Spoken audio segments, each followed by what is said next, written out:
Say, check this out, man. It's your boy D Reality, man. I don't know who need to hear this, but I'm gonna give it to you anyways. Just because a person give you something for free, a free drink, a free place to lay your head, some free food, some free advice, that do not mean that they love you.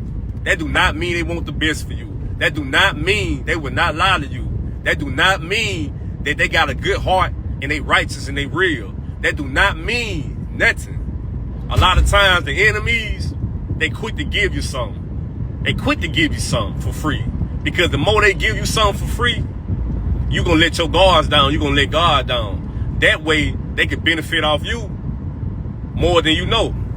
See, sometimes you got to use your discernment more than trying to accept things that's free.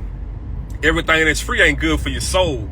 Do not let your guards down. And do not let God down. Don't break, don't bend, don't fold. I'm trying to tell you, man, be the ones close to you.